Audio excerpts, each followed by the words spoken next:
আসসালামু আলাইকুম আউযুবিল্লাহি মিনাশ শাইতানির রাজিম বিসমিল্লাহির রহমানির রহিম।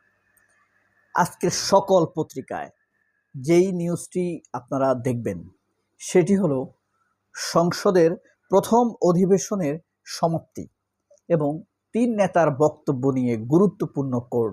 প্রথমটি হলো প্রধানমন্ত্রীর বক্তব্য, এরপরে প্রধান বিরোধী দলের নেতার বক্তব্য, এরপরে চিফ হুইপ অর্থাৎ এনসিপি নেতা নাহিদ ইসলামের বক্তব্য।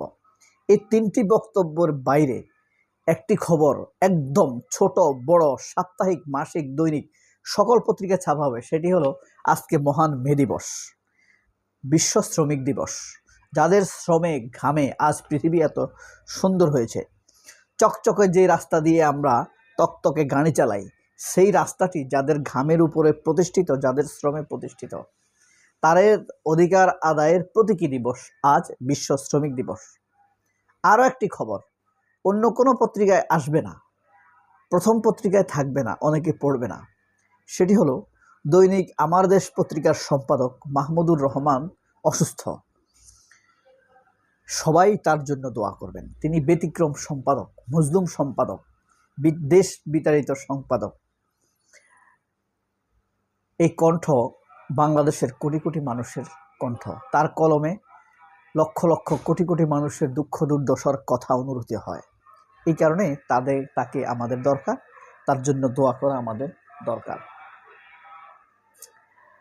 আজকের আমার দেশ পত্রিকার প্রধান শিরোনাম, বর্তমান সংসদে হাজারো শহীদের রক্তের উপর দাঁড়িয়ে আছে। 53 মিনিট প্রধানমন্ত্রী বক্তব্য দিয়েছেন সংসদে। তার মধ্যে ক্যাচিং পার্ট, খুবই উল্লেখযোগ্য পার্ট হলো, তিনি বলেছেন দূর থেকে অনেকে মনে করে আমি যে চেয়ারে বসি এই চেয়ারটা খুব আরাম। আসলে এই চেয়ারের উত্তাপ অনেক বেশি, অশান্তিও আছে। তো চেয়ারের যে চাপ, দায়িত্ব, কাজ, এসব কিছু তিনি উল্লেখ করেছেন। কাউকে আঘাত না করেই তিনি সুন্দরভাবে মোটামুটিভাবে বাংলাদেশের চলমান সবগুলো সংকটকেই টাচ করেছেন।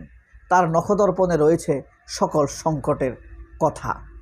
সমাধানের পথ না থাকলেও তিনি মোটামুটিভাবে সেগুলো টাচ করেছেন। শুধুমাত্র জাতির আকাঙ্ক্ষার জুলাই সনদ নিয়ে তিনি সুনির্দিষ্ট কোনো দিক নির্দেশনা বা বক্তব্য দেন নাই। এরপরে কোপাকুপি বাদ দিয়ে আসুন ঐক্যবদ্ধভাবে এগিয়ে যাই। ডাক্তার শফিক, প্রধান বিরোধী দলের নেতা, তিনিও প্রায় 43 মিনিটের কাছাকাছি সময় বক্তব্য দিয়েছেন, 43 মিনিট প্লাস। এই সময়ে তিনি বাংলাদেশের করণীয় বিষয়গুলো বলেছেন। কোন কোন সংকটগুলো তাকে টাচ করে, কোন কোন সংকটগুলো নিয়ে তিনি ভাবেন, সেই বিষয়গুলো নিয়ে সরকারকে রিকগনাইজ করার চেষ্টা করেছেন। এবং চমৎকারভাবে একটি বিষয় তিনি তুলে ধরেছেন যা সবার জন্য আই ক্যাচিং, টাচ, মানে মনকে ছুঁয়ে গেছে। সেটি হলো, তিনি বলেছেন জাইমা রহমান আমার মেয়ে, আমি চাই তার উপরে যারা স্লাট শেমিং করে, হেয় প্রতিপন্ন করে, তাদের বিচার হোক। এই ব্যাপারটা অত্যন্ত দায়িত্বপূর্ণ এবং সঙ্গতিপূর্ণ মনে হয়েছে আমার কাছে। জাইমা রহমান, আপনি একজন সাধারণ মেয়ে হিসাবে দেখেন, ধরেন তিনি তারেক রহমানের মেয়ে নন, তারপরেও আপনি তাকে অপদস্থ করতে পারেন না, কারণ সে তো কারোর ক্ষতি করে নাই, সে তারেক রহমানের মেয়ে। হয়তো বাবা হিসাবে তারেক রহমানের সাথে কখনো কখনো দুই একটি প্রোগ্রামে এদিক সেদিক যায়, ভবিষ্যৎ নেতৃত্ব হিসাবে তাকে তুলে ধরতে চাইছে, কিন্তু কোনো ক্ষতির ক্ষেত্রে তারেক রহমান ক্ষতি করতে পারে মানুষের, সাপোজ। জাইমা রহমান তো আর কারোর ক্ষতি করার সাধ্য নাই। এই কারণে তাকে আঘাত করা সমীচীন নয় বলে আমার ব্যক্তিগতভাবে মনে হয়। নাহিদ ইসলামের বক্তব্যটি যারা শুনেছেন তারা কমেন্ট বক্সে লিখবেন কেমন ছিল। নাহিদ ইসলাম যেমন একইভাবে সবার শেষে তার এলাকার মানুষের কথা বলেছেন, আবার তারেক রহমানকে বলেছেন উদ্দেশ্য করে যে আমি আপনার অনেক সমালোচনা করব হয়তোবা, কিন্তু আমার এলাকার মানুষগুলোকে বৈষম্যের শিকার করেন না। এবং তিনি যেমন তারেক রহমানের উপর মিথ্যা প্রপাগান্ডা, মিথ্যা মামলার বিচার চেয়েছেন, তদন্ত চেয়েছেন। একইভাবে বিএনপি দ্বারা নির্যাতিত, জবরদখলের শিকার হয়েছেন বিএনপির সেই সকল লোকদেরও বিচার চেয়েছেন। অনেকে বলে তার এই বক্তব্য আগামী দিনের এক রাষ্ট্রনায়কের হেঁটে আসার প্রতিধ্বনি শুনে গিয়েছে। দুর্দান্ত শব্দচয়ন কাউকে আঘাত না করে বাংলাদেশের তাবৎ সংকটগুলোকে টাচ করে আন্দোলন সংগ্রামের কথা স্মরণ করিয়ে দিয়ে জুলাইয়ের স্বীকৃতি সবাইকে দিয়ে তিনি তার বক্তব্যটি দিয়েছেন।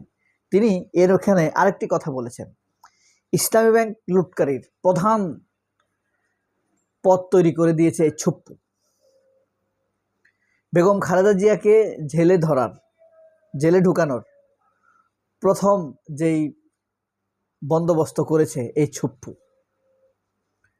পদ্মা সেতুতে যারা দুর্নীতি করেছে তাদেরকে ক্লিন শিট সার্টিফিকেট দেওয়ার আয়োজন করেছে এই ছুপ্পু। এই কারণে এই ছুপ্পুর সরাসরি তিনি গ্রেপ্তার চেয়েছেন। এত অনৈতিক, নীচ, চোর, নীতিহীন লোক রাষ্ট্রপতি থাকা উচিত নয়। বিএনপিতে নিশ্চয়ই আরো বিশ্বস্ত অভিজ্ঞ লোক রয়েছে যারা রাষ্ট্রপতি হতে পারেন। তার এই বক্তব্য বাংলাদেশের বেশিরভাগ মানুষ, অন্তত সৎ চিন্তা যারা করে, তারা এই বক্তব্যটুকু অবশ্যই গ্রহণ করবে বলে আমার একটা ধারণা। পরিকল্পনা বাস্তবায়নে বাধ্য হতে পারে প্রভাবশালী গোষ্ঠী। কেন? ঢাকায় আপনার ইলেকট্রিক বাস চালুর যে পরিকল্পনা,